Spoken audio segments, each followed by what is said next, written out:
They come, and they keep coming and coming, and nobody has ever seen anything like it. People that go to the border, they look professionals, and they said there's never been anything like this in the history of the world, and they are destroying the fabric of our country.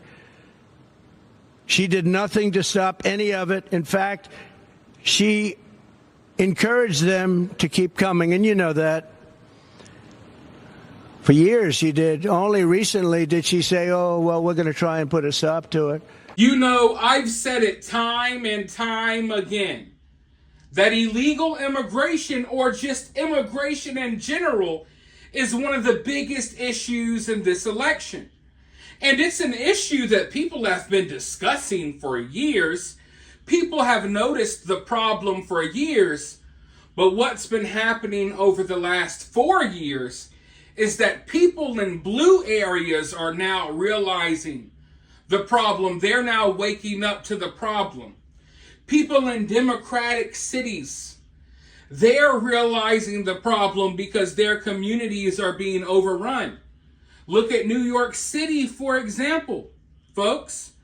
The biggest, greatest city in the world, they claim, right? They're being impacted just as much as anyone else, if not more than anyone else. And people who historically vote Democrat are now noticing this problem, and they realize that, hey, the Democrats are the ones causing this problem because you have Trump constantly speaking out about the issue.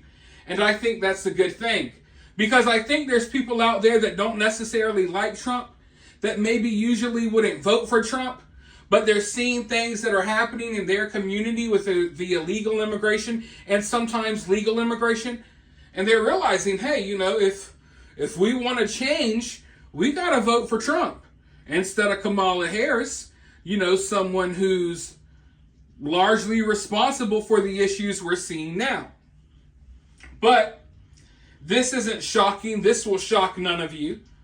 Now, they're throwing Joe Biden under the bus, right? You got politicians, other prominent figures, billionaires speaking out, throwing Joe Biden under the bus, basically acknowledging that we have a problem at our southern border for the first time, acknowledging that we have a problem with illegal immigration for the first time. And as they acknowledge it, they're blaming Biden for everything while pretending like Kamala has nothing to do with it. Kamala was the border czar. Kamala was supposed to be in charge of the southern border. We all know that. It is no secret, even though they try to pretend like that was never a thing. But it's just crazy to see the lengths that they're going, just absolutely crapping all over Joe Biden, saying, hey, he's the problem. His idea is the problem. It's all his fault. And he's still president, right? 2 or 3 months ago, before he was dropping out of the race, they wouldn't acknowledge these problems. They said everything was okay at the border. Now it's a problem, but it's Joe Biden's fault, and it has nothing to do with Kamala, because somehow Kamala is the savior of us all, and she's going to come in and fix all of the problems that she created and that Joe Biden created as she was there. It's absolutely ridiculous. But someone who has been making an absolute fool out of themselves lately is Mark Cuban. You may have seen him from Shark Tank. He's the owner of the Dallas Mavericks. You know, he's head over heels for Kamala Harris. He's a white dude, or a white dudes for Kamala Harris member, okay? And he just on live television, after riding Joe Biden's nuts for years, just threw him straight under the bus, blamed everything on him and says, oh, it's not Kamala. Kamala's going to do a better job. Matter of fact, let's go ahead and roll the clip, and then I'll be right back with more. About what the tariffs are going to do. In one case, we know exactly what his tariffs did the first time, 1.9% inflation. We know exactly. That's where it was. That's where it was. The other thing, Mark, I still think immigration and illegal immigration is a huge drain on a lot of the jobs that we've added. There's been no net gain among natural born.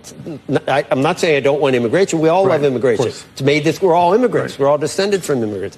But I don't think you can have an open southern border. No, I agree. And she agrees, too. She said the exact same thing. She had a chance. Yeah, but, Joe, you know there's a lot of COOs that when the CEO leaves for whatever reason, come in, take over, and have completely different policies and approaches.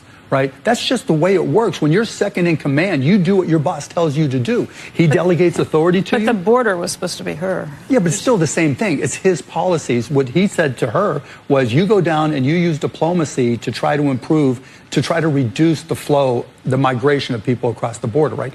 And when they finally came around, and it took too long, I agree, but when they finally got there, now look at the results. It didn't take a wall, but yet the crossing numbers are where Trump's were when pre-pandemic, at the same number. So it worked. So what she did actually worked, right? So you see how quickly these people turn?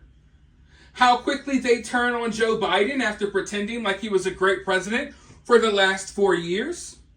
Now all of the problems that we've been pointing out that they denied existed, now they're acknowledging the problem, but it's all on Joe Biden, and somehow Kamala is going to fix everything. Now, you know what you won't see?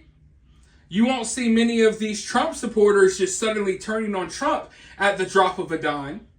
And that tells you a lot about these people. There's no loyalty there. It's all about being part of the machine, something I've explained in so many videos. At a drop of a dime, they would drop Kamala and turn on Kamala too. Okay?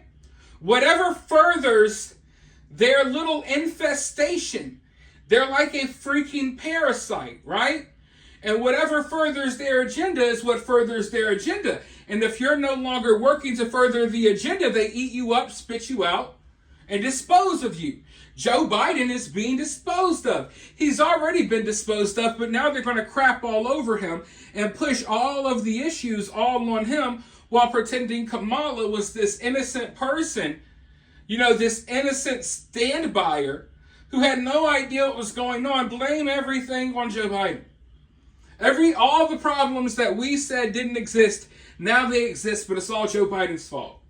And Kamala is the angel. She's the savior. She's here to fix everything. It's absolutely ridiculous, but if people like Mark Cuban want to ruin their credibility backing Kamala, that's fine. Because slowly but surely, more and more people are just going to expose themselves, and their word and what they have to say will no longer be taken seriously. And I think Mark Cuban has showed that his TDS outweighs, anything else for him. But for now, I want you all to let me know what you think about this down in the comments below. While you're down there, hit that thumbs up, hit that subscribe, and ring that notification bell. And as always, if you find yourself getting too worked up by all of this, remember, it's just political cinema.